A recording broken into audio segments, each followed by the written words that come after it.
mina olen Aarne Salo Puhja vallast. See nüüd on teie enda teha, keda te valite, kuid kindlasti, et ka puhjalased pääseksid, valituks saaksid. Mina ise kandideerin valimisliidus ettevõtlikult ja kandidaat 297. Tervist, minu nimi on Madis. Kandideerin valimisliit ettevõtlikud nimekirjas. Seisan hea selle eest, et piirkonna identiteet oleks tuntud kogu Eestis. Oluline ja muidugi, et põhikool, algkool ja põhikool oleks koha peal kättesaadav ja lapsed saaksid põhihariduse ja toetame Puhja kooli. Kuid kindlasti oleks vaja siia Elvale tagasi tuua natuke nagu tööstuse moodi. Oleme siis nüüd kohal, kuhu peaks siis tulema uus Ulila tehnopark. Siit meist siia Kiia poole jääb siis Ulila suveaed. Ja siia 6 hektarile peaks siis tulema park, kuhu peaks siis saama huvilikud ettevõtted endale siis võimaluse rajada oma ettevõtte.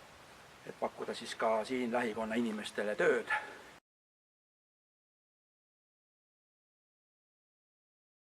Kogu piirkonnale on ühe tugeva kooli olemasolu väga oluline ja nagu me teame, siis Elva gümnaasium kindlasti on. Aga väga oluline on piirkonnale see, et uued noored ja lapsed tahaksid Elva gümnaasiumisse õppima tulla ja kindlasti tuleks ära lahendada probleem, kus õpilaskodu ei ole just kõige paremas olukorras. Valimise ettevõtlikult toetab kindlasti Elva valda rajatavat ujulat ja siia gümnaasiumi taha ehitatavat spordihoonet. Võiks olla tulevikus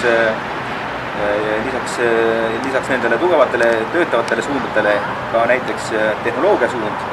See toetaks meie vallas asuvaid tööstusi. Minu mõte on nagu see, et noor inimene, kes siin Elva koolist läbi käib, võiks saada tehnikamaitse suhu, õppida inseneriks või spetsialistiks näiteks siin kõrval olevas Tartus või siis näiteks Tallinnas Tehnikaülikoolis ja tulla tagasi Elva valda spetsialistina.